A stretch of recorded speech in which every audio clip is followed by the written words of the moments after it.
My name is Charlene, and I am 59 years old. I am standing in front of a beautiful white house with a red for sale sign in my hand. I worked for 28 years kneading dough before dawn, burning my fingers on hot ovens, saving every penny I earned. I did all of that to buy this house for my daughter. Last week, she looked me in the eyes and told me I ruin her aesthetic. She said, "My face does not belong in her Instagram photos. I baked 10,000 loaves of bread to buy my daughter her dream home." She told me my face did not match her feed. Before I share what happened next, I would love to know where you are watching from today. Drop your city or country in the comments below.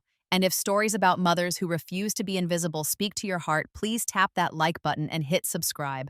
Trust me, you will want to hear every single detail of what I did the very next morning. This story changed my life forever, and it might just change how you see yours too. The day my husband Gregory walked out the door was the day I understood what it meant to start over from nothing. Brielle was 17 years old, a junior in high school, and she had just come home from cheerleading practice when she found me sitting on the kitchen floor.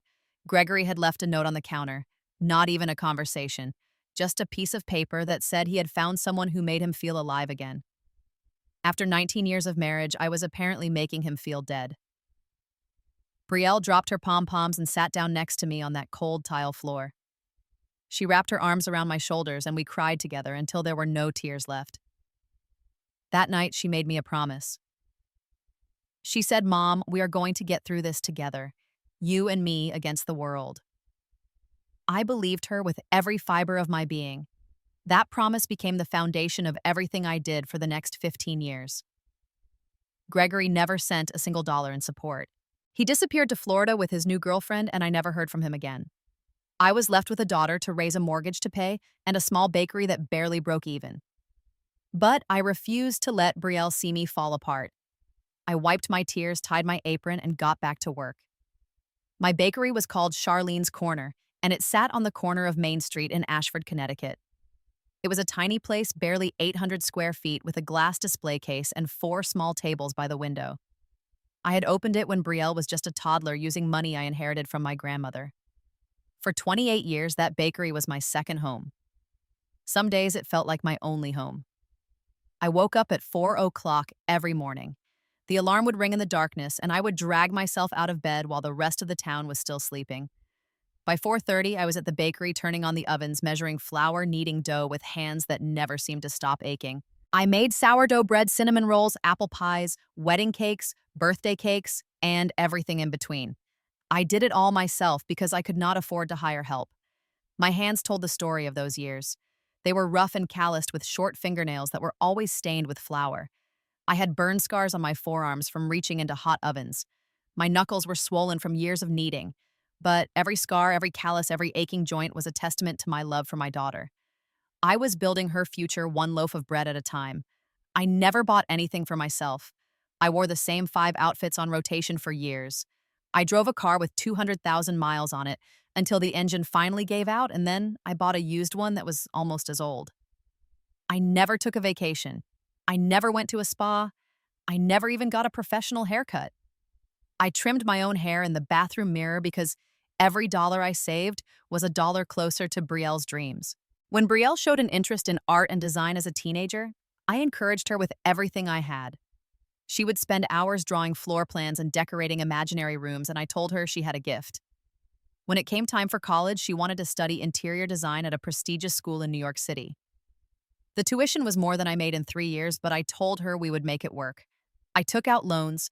I worked double shifts. I stayed at the bakery until midnight some nights, filling orders for catering companies that needed bread for corporate events. I sold custom wedding cakes for half the price of my competitors' just to get more business. I did whatever it took to pay those tuition bills. I remember driving Brielle to New York for her freshman orientation. The campus was beautiful with old brick buildings covered in ivy and students who looked like they belonged in a magazine. Brielle was nervous, clutching my hand as we walked through the gates. I told her, "You belong here. You worked hard for this. Now go show them what you are made of." I visited her once a month, making the 3-hour drive with a box of homemade pastries in the passenger seat. She always seemed so happy to see me. We would sit in her tiny dorm room eating cinnamon rolls and talking about her classes, her friends, her dreams. She would show me her design projects, and I would tell her how proud I was. Those visits were the highlights of my month. When Brielle graduated summa cum laude, I stood in the audience with tears streaming down my face. She walked across that stage in her cap and gown, and when she caught my eye, she blew me a kiss. After the ceremony, she hugged me tight and whispered in my ear, "Everything I am is because of you, Mom." I carried those words in my heart like a precious treasure. I believed them. I never imagined a day would come when she would forget them completely. 2 years ago, Brielle called me with exciting news. She had been dating a man named Julian for about a year, and they had decided to get married. I was thrilled. Julian was a photographer who specialized in lifestyle and interior photography. He seemed charming and ambitious, and most importantly, he seemed to make my daughter happy. The wedding was small but beautiful, held at a vineyard in the Connecticut countryside. I baked the wedding cake myself, a 5-tier masterpiece with fresh flowers cascading down the sides. 6 months after the wedding, Brielle called me again. This time, her voice was different. There was an edge of frustration that I had never heard before. "Mom," she said, "Julian and I have been looking at houses, but everything is so expensive. We found a perfect place, but there is no way we can afford it." I asked her to tell me about it, and she described a colonial revival-style home in a suburb of Hartford. 3 bedrooms, a big backyard with a white picket fence, a wraparound porch. She said it was exactly what she had always dreamed of. I did not sleep that night. I lay in bed staring at the ceiling, thinking about my bakery. I had poured 28 years of my life into that place. It was where I had survived my divorce, raised my daughter, and built my identity. But what was the point of any of it if I could not give Brielle the life she deserved? The next morning, I called a commercial real estate agent and put the bakery up for sale. It took 4 months to find a buyer. During those months, I kept baking, kept serving customers, kept pretending everything was normal. But every day, I looked around that little shop and said goodbye to another memory.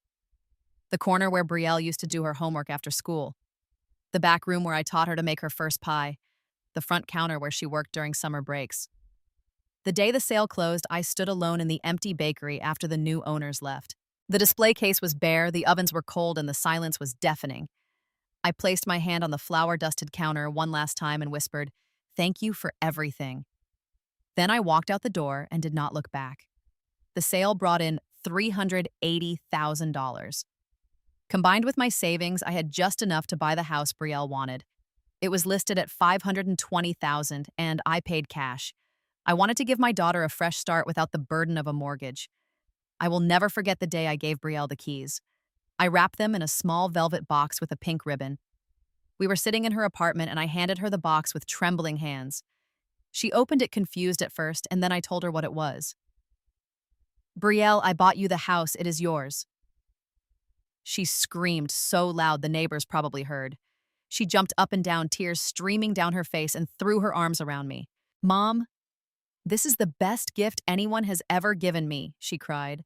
"I will never be able to thank you enough." Julian hugged me too and promised they would turn it into something beautiful. I drove home that night feeling like the happiest mother in the world. For the first few months, everything seemed perfect. Brielle sent me photos of the renovation progress, the paint colors. She chose the furniture she ordered. She was building her dream, and I was proud to have made it possible. But slowly, almost imperceptibly, things began to change. It started with small comments. The first time I visited the new house, I brought a box of pastries from the bakery that had bought mine. When Brielle opened the box, she frowned. "Mom, the packaging is so loud," she said, holding up the bright pink box. "It does not really match the vibe we are going for here." I laughed it off. I thought she was joking. Julian was taking photos of the living room for Brielle's Instagram account. She had started building a following as an interior design influencer, and the house was the centerpiece of her content. When I walked into the frame, Julian stopped shooting. "Charlene, could you maybe step aside?" he asked. "The colors you are wearing are kind of clashing with the room." I looked down at my outfit. I was wearing a red and orange floral blouse that Brielle had given me for my 55th birthday. She had picked it out herself, told me the colors were so you.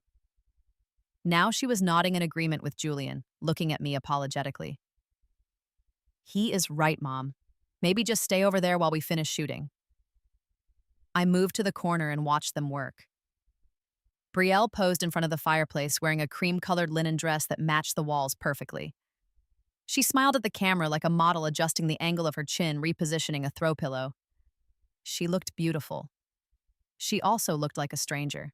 When I got home that evening, I called my sister Dolores in Maine. I told her about the visit, about the comments, about the strange feeling that had settled in my stomach. Dolores did not sugarcoat her response.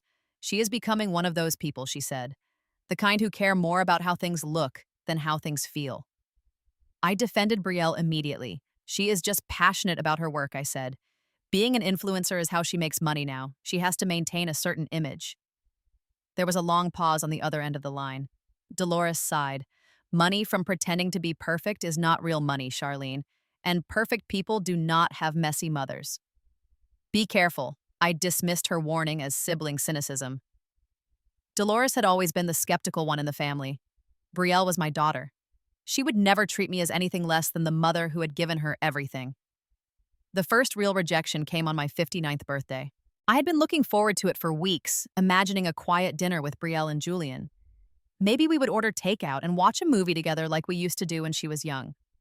I called Brielle a week in advance to make plans. Sorry, Mom, she said.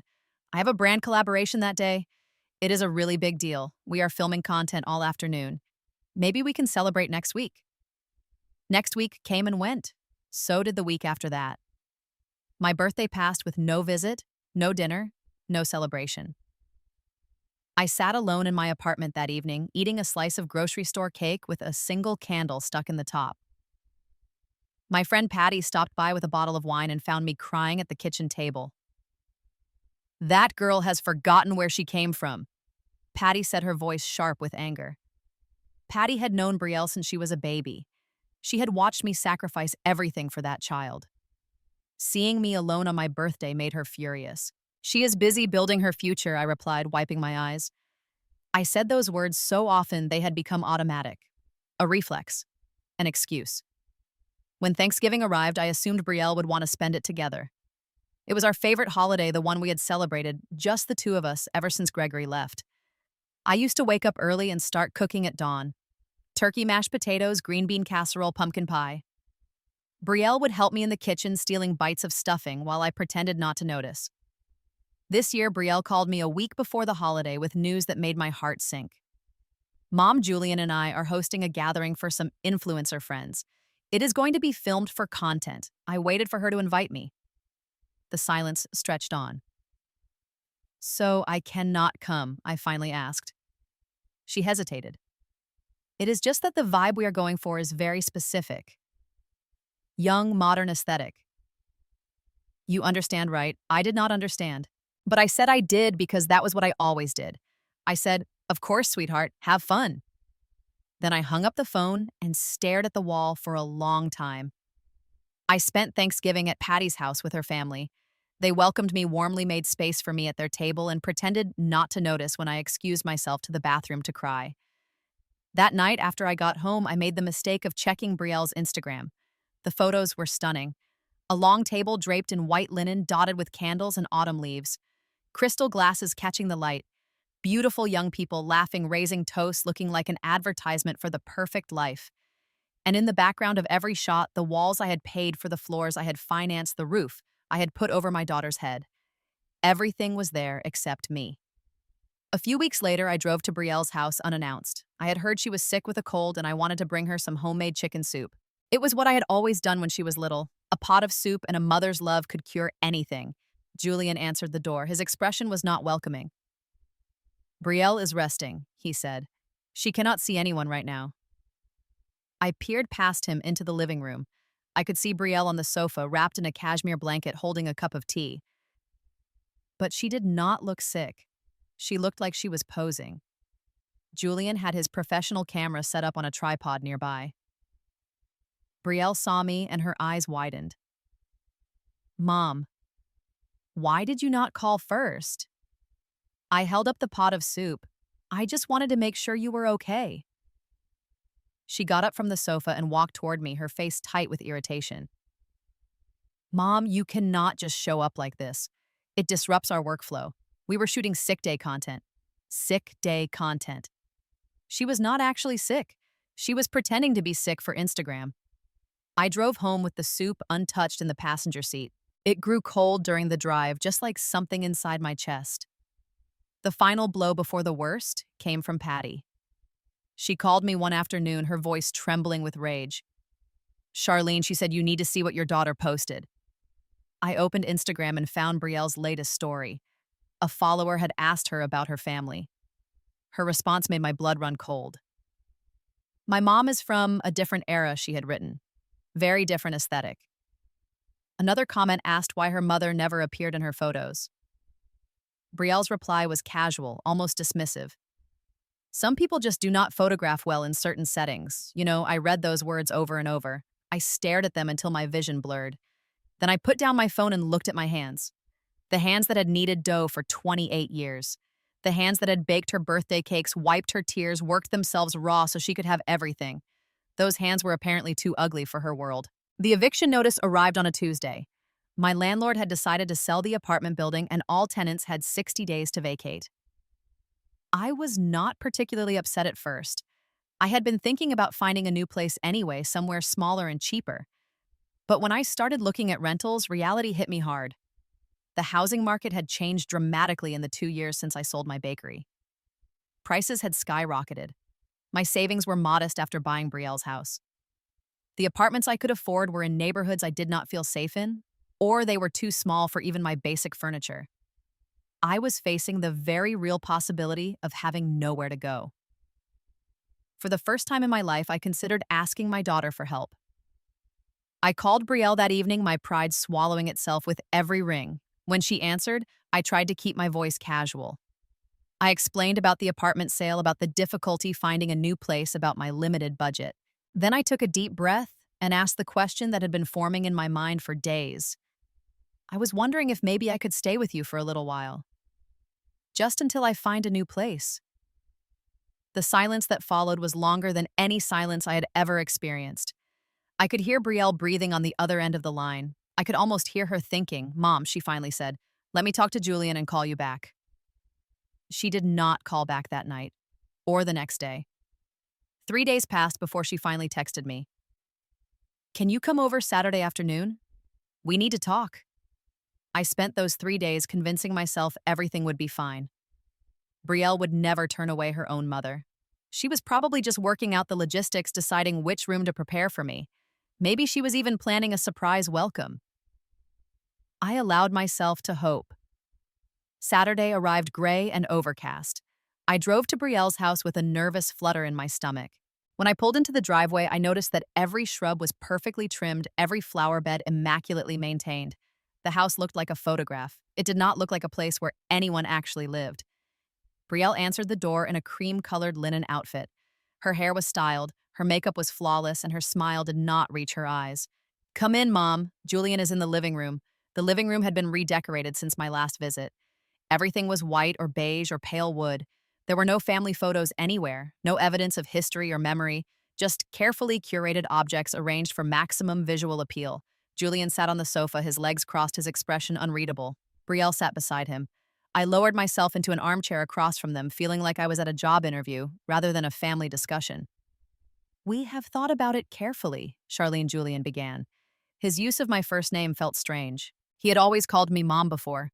Brielle picked up where he left off. Mom, I love you, but having you here full-time would be complicated. Complicated how I asked. Brielle exchanged a glance with Julian before continuing. Our brand is about a certain lifestyle. Clean, minimal, aspirational. Having my 60-year-old mother in the background of my content would send the wrong message. Julian nodded. It would confuse our audience. They follow us for inspiration, for a vision of a certain kind of life. Having a senior citizen living here does not fit that vision. I felt like I had been slapped. Senior citizen. As if I were some abstract concept rather than the woman who had given birth to the person sitting across from me. So you are saying I cannot live in the house I bought for you because of how I look, I asked. Brielle sighed. The sound was impatient, as if I were being deliberately difficult. Mom, do not make this dramatic. It is not about you. It is about the aesthetic. You just do not fit. Your clothes, your hair, your whole vibe. It ruins the aesthetic we have built. I stared at her. I tried to find some trace of the girl who had sat with me on the kitchen floor, who had promised we would get through everything together. But that girl was gone. In her place was a polished stranger who measured human value in Instagram likes. Julian leaned forward, his tone shifting to something he probably thought was helpful. Maybe you could find a nice senior community. My aunt lives in one. It is very cute. They have activities and everything. You would make friends your own age. Friends my own age. As if I were a child who needed to be entertained while the adults got on with their important work. I stood up. I did not trust myself to speak. Brielle called after me as I walked toward the door. Mom, you are not mad, are you? I knew you would understand. I turned and looked at the living room one last time. The pristine white walls, the carefully arranged furniture, the empty perfection of it all. I thought about the $520,000 I had spent. I thought about the 28 years of labor. I thought about the dreams I had sacrificed. I understand perfectly now, I said. Then I walked out the door. That night, I did not sleep. I sat in my apartment surrounded by moving boxes I had started to pack, and I let the full weight of the situation settle over me. My daughter had rejected me, not because I had done something wrong, not because of any conflict or disagreement, but because I was old and unfashionable and did not look good in photographs. Around midnight, I found myself digging through a folder of important documents. I pulled out the deed to Brielle's house and read it by the light of my bedside lamp. My name was there, printed clearly. Charlene Marie Dawson. The house belonged to me. I had never transferred the title to Brielle. I had meant to do it eventually when the time was right, but life had gotten busy and I had never gotten around to it. I remembered something my mother had told me before she died. Never let anyone make you feel small, Charlene, not even your own blood. For 15 years, I had made myself small for Brielle. I had sacrificed my business, my savings, my comfort, my pride. I had accepted rejection after rejection, excuse after excuse, insult after insult.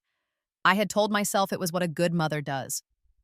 But a good mother does not teach her child that love means being treated like garbage. A good mother does not enable cruelty by accepting it. A good mother stands up not just for herself, but for the values she wants her child to learn. I put down the deed and stared at the ceiling. A plan was forming in my mind. It was bold and frightening and possibly unforgivable, but it was also necessary. At 7:00 the next morning, I picked up my phone and called Warren Hollister. Warren was a real estate attorney I had used when purchasing the house for Brielle. He answered on the third ring, surprised to hear from me. I need to ask you a legal question, I said. The house I bought 2 years ago, the one my daughter is living in, is it still legally mine? Warren confirmed what I already knew. The house was in my name. I had allowed Brielle to occupy it, but she had no legal ownership. I could sell it whenever I wanted. What if I want to sell it now? I asked. Warren paused. That is entirely within your rights, he said slowly. But you understand the occupants would need to vacate. I understand. 2 hours later, I drove to a hardware store and bought a for sale sign, the kind you stake into the ground with red letters on a white background. I also bought a wooden post and a small hammer. The drive to Brielle's house took 45 minutes. I timed it carefully, arriving just after noon, when I knew both she and Julian would be at a content creation meeting downtown. The street was quiet. The neighbors were at work. No one was watching. I parked at the curb and got out of my car with the sign and the post. My hands were trembling as I carried them across the lawn. The grass was perfectly green, professionally maintained. Brielle probably paid someone a small fortune to keep it that way. I found a spot near the mailbox right where everyone driving by would see it. I pushed the post into the soft earth and hammered it until it stood straight. Then I attached the sign.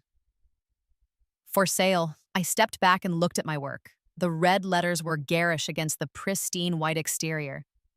They disrupted the careful aesthetic. They screamed that something was wrong with this perfect picture. Good, I thought. I took out my phone and snapped a photograph. The image showed the beautiful house, the manicured lawn, the white picket fence, and in the foreground, the for sale sign that changed everything. I typed a message to Brielle. Since I ruined the aesthetic, I thought I would remove myself completely, along with the house. I pressed send, then I turned off my phone, got in my car, and drove away. For the next 2 hours, I sat in a coffee shop downtown drinking tea and waiting for the storm. I knew it was coming. I had thrown a grenade into my daughter's carefully constructed world, and the explosion was inevitable. At 2:30, I turned my phone back on. There were 47 missed calls, 23 text messages, multiple voicemails, all from Brielle or Julian, or numbers I did not recognize. I did not listen to any of them. Instead, I drove home. I had barely walked through my apartment door when someone started pounding on it from outside. I opened it to find Brielle standing there, looking like she had been crying for hours. She pushed past me into the apartment. Her hair was disheveled, her makeup was smeared, and her cream-colored outfit was wrinkled. I had never seen her look so undone. "Mom, what are you doing?" she demanded. "You cannot sell our house." I closed the door and turned to face her. "It is not your house," I said. "It is my house. I paid for it. My name is on every document. But you gave it to me." It was a gift. A gift can be taken back when the recipient proves they do not deserve it. Brielle's face crumpled. She started to cry loud, choking sobs that shook her whole body. I watched her without moving. A week ago, those tears would have broken me. I would have rushed to comfort her, to apologize, to make everything okay. But something had shifted inside me. The woman who always put her daughter first had finally put herself first. "Mom, please," Brielle begged. "You do not understand. My whole brand is built around that house, my sponsors, my partnerships, everything depends on it. If I lose the house, I lose everything." I let her words hang in the air. Then I spoke. "I worked for 28 years, I said. I woke up at 4 in the morning. I burned my hands on hot ovens. I kneaded dough until my joints ached. I wore the same clothes for years. I never took a vacation. I never treated myself to anything. And I did all of it for you." "Mom." I know," she said. "I appreciate everything you did." "Do you?" I asked. "Because when I needed somewhere to stay, you told me I ruin your aesthetic. You told me I do not photograph well. You compared me to a problem that needed to be solved. That is not what I meant. It is exactly what you meant." I paused, gathering my thoughts. "Do you know what aesthetic means to me, Brielle? It means the pattern on the apron I wore every day. It means flour on my cheeks and bread in the oven. It means warmth and hard work and love. That is my aesthetic. And that aesthetic built you." Brielle opened her mouth to respond, but before she could speak, the door burst open again. Julian rushed in, his face red with anger. "Charlene, this is insane," he said. "Let us be reasonable. We can work something out." I turned to face him. "You told me I send the wrong message to your audience. That my presence confuses people. Well, here's a message for you, Julian. I own that house, and I am selling it. We will buy it from you," he said quickly. "Name your price." "It is not about money," I replied. "It is about respect." Julian and Brielle stood side by side, united against me for the first time. I looked at them. These two people who had made me feel worthless, and I felt nothing but calm certainty. "I need you both to leave now," I said. "My lawyer will be in contact about the sale." Brielle reached for my hand. "Mom, please. Can we at least talk about this?" I pulled away. "We talked, Brielle. You told me exactly how you feel. Now I am showing you exactly how I feel. Now please go." They left. Brielle was still crying. Julian was muttering about lawyers and contracts. I closed the door behind them and stood alone in my quiet apartment. My hands were no longer trembling. I felt for the first time in years like I was standing on solid ground. 1 week after I planted the for sale sign, Warren Hollister called with news. The house was officially listed at $620,000. The market had risen significantly since I purchased it, and Warren believed we would have no trouble finding a buyer. He was right. Within days, inquiries started pouring in. The house was beautiful, the location was desirable, and the price was fair. Warren scheduled showings throughout the week.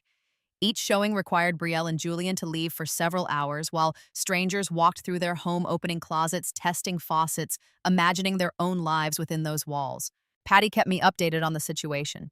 She had a friend who lived on Brielle's street, and the friend reported that Brielle had been seen crying in the driveway more than once. Julian had stopped going to work and spent his days pacing the living room, talking on his phone in heated tones. Their perfect life was cracking at the seams. Meanwhile, something interesting was happening online. Someone had leaked the story of what I had done. I never found out who it was. Maybe a neighbor who overheard an argument, maybe someone from the real estate office. But suddenly, the tale of the mother who sold her ungrateful daughter's house was spreading across social media. People were outraged, not at me, but at Brielle. Screenshots of her old posts resurfaced, the ones where she dismissed me, where she talked about her mother's different era and awkward aesthetic. Comment sections exploded with criticism. How could she treat her own mother that way? Who raised her to be so shallow? I hope she loses everything. Within 2 weeks, Brielle's following dropped from over 200,000 to less than 80,000. Brand partnerships disappeared overnight. Companies did not want to be associated with someone who had publicly disrespected her mother. The sponsors who had once paid her thousands of dollars for a single post now wanted nothing to do with her. I did not celebrate her downfall. There was no joy in watching my daughter suffer, but there was a grim satisfaction in seeing consequences finally arrive. For years, Brielle had treated me poorly without any repercussions. She had learned that she could take and take and take, and I would always give. Now she was learning a different lesson. 3 weeks after the listing, Warren called with an offer. A young couple expecting their first child had fallen in love with the house. They offered $615,000 cash with a quick closing. I accepted without hesitation. The closing took place at Warren's office on a crisp autumn morning. I signed document after document, my signature steady and sure. When the final paper was complete, Warren handed me a check. I looked at the number, $615,000, and I felt lighter than I had in years. Before I left, the buyers approached me. They were in their early 30s, nervous and excited. The wife's belly was just starting to show beneath her sweater. "We want you to know," the husband said, "we are going to fill that house with love. We have already picked out a room for the nursery." I smiled at them, a real smile, the first one in a long time. "That is all a house needs," I said. "Love. Fill it with that and everything else will follow." They thanked me and left, holding hands, already planning their future. I watched them go and felt something that surprised me. Hope. Not for me, but for them. Maybe that house would finally have what it was meant to have all along. Brielle and Julian had 30 days to vacate the property. I did not contact them during that time. I heard through Patty that they had found an apartment in a less desirable part of Hartford. It was small, nothing like the house they had lost. Julian was reportedly furious, blaming Brielle for everything. Their marriage was showing cracks that no filter could hide. On the day they moved out, Patty drove by the house and reported back. Brielle was loading boxes into a rented truck, her face streaked with tears. Julian was snapping at the movers. The white picket fence looked the same, but everything inside had changed.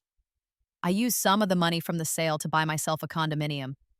It was modest, just one bedroom, but it had large windows that let in plenty of sunlight and a small balcony overlooking a community garden.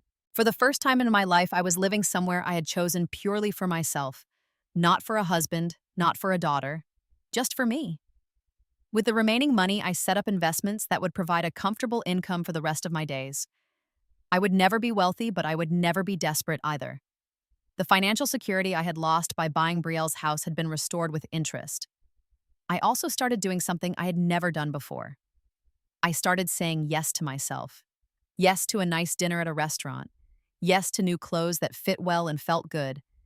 Yes to a professional haircut that made me feel pretty.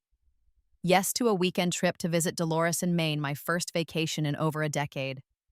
The freedom was intoxicating.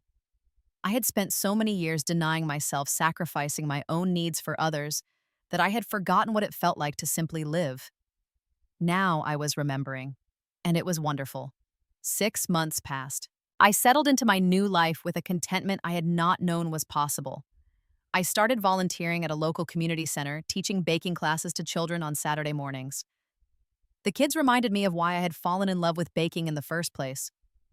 Their excitement over a perfectly risen loaf of bread, their pride when a cake turned out just right, their flour-covered faces beaming with joy. It was the aesthetic I had always believed in. Simple, messy, real. Patty and I grew even closer during those months. We started a small cooking group that met weekly at my condo. 4 or 5 women, all around my age, all with stories of sacrifice and survival. We would cook together, eat together, laugh together, cry together. We called ourselves the Second Chapter Club because we were all writing new stories for ourselves. One afternoon in early spring, there was a knock at my door. I was not expecting anyone. When I opened it, Brielle was standing there. She looked different. Thinner, paler, older somehow. The polished perfection was gone. Her hair was pulled back in a simple ponytail. Her face was bare of makeup. She was wearing jeans and a plain sweater, nothing that would have passed the aesthetic test of her former life. "Can I come in?" she asked. I stepped aside and let her enter. She looked around my small condo, taking in the mismatched furniture, the family photos on the walls, the bowl of fruit on the counter that I had not arranged for any camera. She said nothing about the lack of style or the absence of coordination. She just looked. We sat on my secondhand sofa. Brielle stared at her hands for a long moment before speaking. "Julian left me," she said. "He found someone else, someone younger, someone more on brand." She laughed, but there was no humor in it. I guess I was not aesthetic enough for him either. I listened without interrupting. I could see how much it cost her to say these words. "I lost everything, Mom. My followers are gone. The brands do not want me. My marriage fell apart. I have been living in that tiny apartment alone, and I have had a lot of time to think." She finally looked up at me, her eyes red and swollen. "I remembered the night Dad left. We sat on the kitchen floor, and I told you we would get through it together. I meant it then. But somewhere along the way, I forgot. I got so caught up in this fake world, this image, this stupid aesthetic that I forgot what actually mattered." She started to cry, not the performative tears she had shed when I told her I was selling the house. These were different. These were the tears of genuine grief. "I do not expect you to forgive me. I do not deserve that. But I needed you to know that I am sorry. I am so, so sorry for the way I treated you. You gave me everything, and I threw it away because I was too shallow to see its value. I was too focused on how things looked to appreciate how things felt." I sat with her words for a long time. The apartment was quiet except for her occasional sniffles. Outside, I could hear birds singing in the garden below. "Do you remember the night your father left?" I finally asked. She nodded. "We sat on that cold kitchen floor and you said we would get through it together. You and me against the world. I believed you. I built my whole life around that promise. When you told me I ruined your aesthetic, when you tried to send me to a senior community like I was a problem to be solved, that promise broke. And it broke something in me. I know," she whispered. "I know. What you did hurt me deeply. You made me feel worthless. You made me feel like all my years of sacrifice meant nothing. That kind of pain does not heal quickly." She nodded again, tears streaming down her face. "But you are my daughter. And I believe that the girl who sat with me on that kitchen floor is still somewhere inside you." She just got lost for a while. I reached over and took her hand. Her fingers were soft, uncalloused, unmarked by years of labor, but they were trembling, and that trembling told me more than any words could. "I am not going to pretend everything is okay," I said. "It is not. You have a lot of work to do. Not to rebuild your following or your brand, but to rebuild yourself, to figure out who you are without the filters and the sponsors and the aesthetic." "I want to try," she said. "I want to be someone you can be proud of again." I squeezed her hand. "Then start by being someone you can be proud of. That is the only place real change begins." We talked for hours that afternoon. Real talk, not surface conversation. She told me about the loneliness of her life, the pressure of maintaining an image, the emptiness she felt, even at the height of her success. I told her about the pain of rejection, the strength I had found in standing up for myself, the peace I had discovered in my new life. When she finally left, she hugged me at the door. It was not the polished embrace of her influencer days. It was desperate and awkward and genuine. "Mom," she said into my shoulder, "thank you for not giving up on me." "I have not forgiven you yet," I said honestly, "but I have not given up on you either." A year has passed since that conversation. Brielle comes to see me once a week now. She helps with my Saturday baking classes, standing in the kitchen with flour on her cheeks and dough under her fingernails. The children love her. They do not know or care about Instagram followers or aesthetic standards. They just know she is patient and kind and always brings them homemade cookies.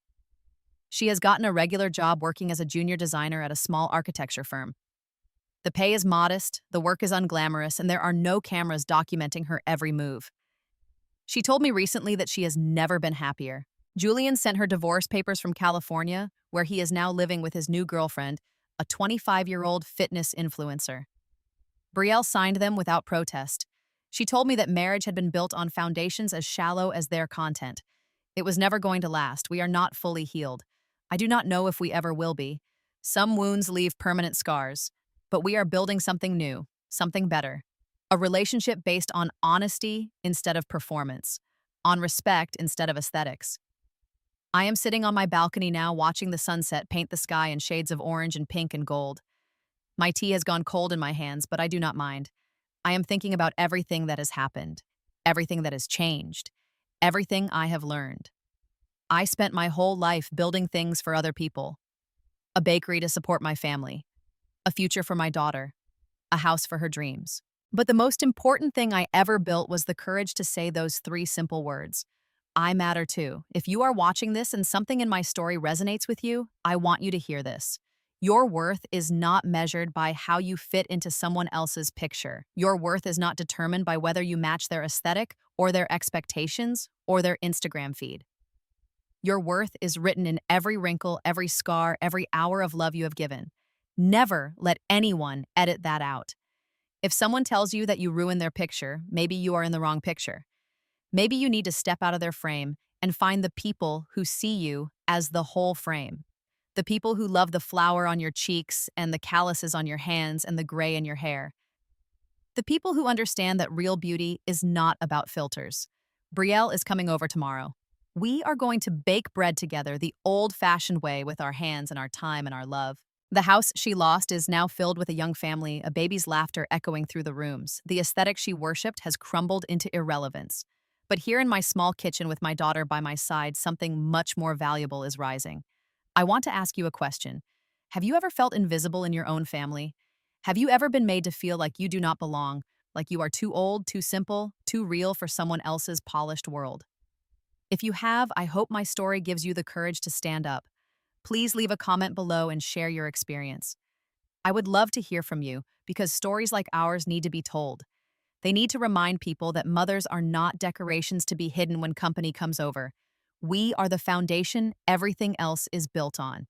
If this story touched your heart, please give it a like. If you want to hear more stories about ordinary people finding extraordinary courage, please subscribe and hit that notification bell. And if you know someone who needs to hear this message, someone who has been made to feel small by the people who should love them most, please share this story with them. Thank you for listening to my story. Thank you for being here until the very end. I wish you strength in your struggles, peace in your healing, and the courage to always, always know your worth. May your homes be filled with love, your tables be surrounded by people who see your value, and your hearts be free from anyone who tries to make you feel invisible. Take care of yourselves. And remember, you are enough. You have always been enough. It's been.